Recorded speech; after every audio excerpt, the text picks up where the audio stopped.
Alright, so I'll be reviewing directional terminology in this. This is one of the most basic topics when it comes to anatomy, and it really builds the fundamentals, which we'll build on later.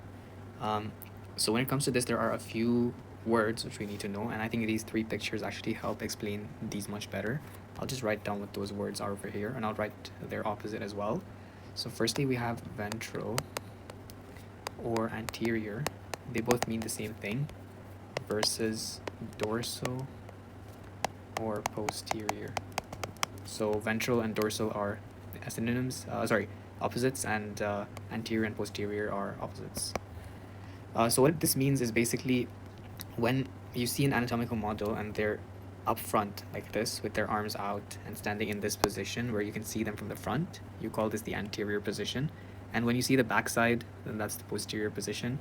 And this is used quite frequently, for example, to talk about the location of different organs or different regions, perhaps. So you could say, like, the facial region, we reviewed this last time, is anterior, while the occipital region is posterior. So let me just write that down. Facial region is anterior or ventral. Let's say occipital region. And just to clarify, the occipital region is just the back side of the head. Nothing too fancy. It's just how we describe it. It's one of the regions of the body, not ventral. Posterior or dorsal. All right. So that's an example for you there.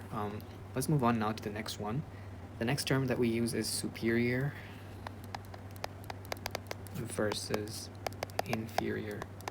Now these are two words that are pretty commonly used in daily conversation as well, so pretty straightforward. Anything that's superior is higher up and closer to the head, and anything that's inferior is closer to the foot. Now this is a pretty straightforward thing to get your head around. So you could say, for example, that the head is superior to the foot. You could say the foot is inferior to the head. You could, if you wanted to be more, if you wanted to use more medical terminology, you could say that the humerus, which is over here, is superior to the radius and the ulna, which is over here. You could say the same for the sternum and the pelvic region, right? So that's how you can use this. I'll just give an example for this. Let's say a humerus is superior to radius, for example. And if we were to take an inferior example, we could say the foot is inferior to, I don't know, let's say the pubic region, just as an example. And again, this can be used for anything, but these are just like the things that come to mind, you know. Nextly, we have cranial versus caudal. So this again, I think pretty much says it in its name. Cranial refers to the cranium, which is the bone of the skull. So anything that's cranial will be closer to the skull. And caudal is the butthole, so anything that's closer to that. So cranial, caudal, right? Pretty straightforward. This comes back again in embryology, and it's more important then than it is now, really. This is used more frequently in that when you talk about understanding the locations of different parts.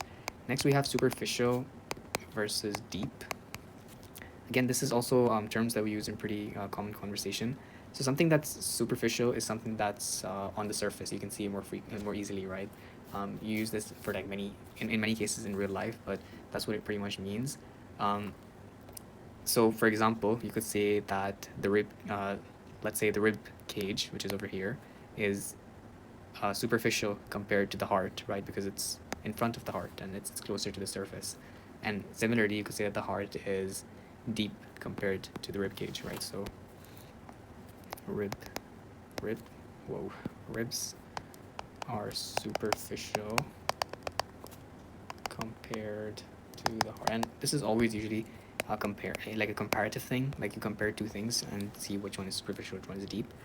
So yeah, that's how I think of it. It also comes up a lot in muscles, because in muscles you're gonna have different muscles are gonna be, some are gonna be superficial, some are gonna be deep. For example, over here you have the obliques, right? So you have the external oblique, you have the internal obliques, and you have the transverse.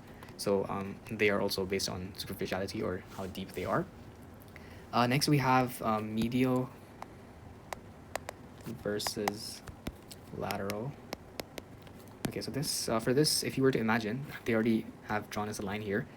Anything that's medial is closer to the midline of the body, and they have made that over here. So this is basically the midline. Anything that's medial will be closer to this midline, and anything that's lateral will be further away from this midline. That's how you can think of that. Pretty straightforward. Next we have distal versus proximal. This is used to talk about how close something is to a point of attachment, or how far it is from a point of attachment. So in the case of so distal means far, and proximal means closer. So it's more proximal, and that's used in many cases in organs themselves, such as the DCT, which is the distal convoluted tubule in the kidney, and you also have the proximal convoluted tubule, and that both has to do with their proximity to the glomerulus. Similarly, it can be used to talk about the attachments of certain limbs to their attachment points, right? So you could say relative to this attachment point over here, which is the acromio-humeral joint, you could say that the radius is distal to that, but you could say that the humerus is proximal to that. So I hope that helps. Then we have supine versus prone. Now this is a little different. We don't usually use this in day-by-day conversation, and for this we're going to refer to a different picture. Actually, we're going to refer to this picture.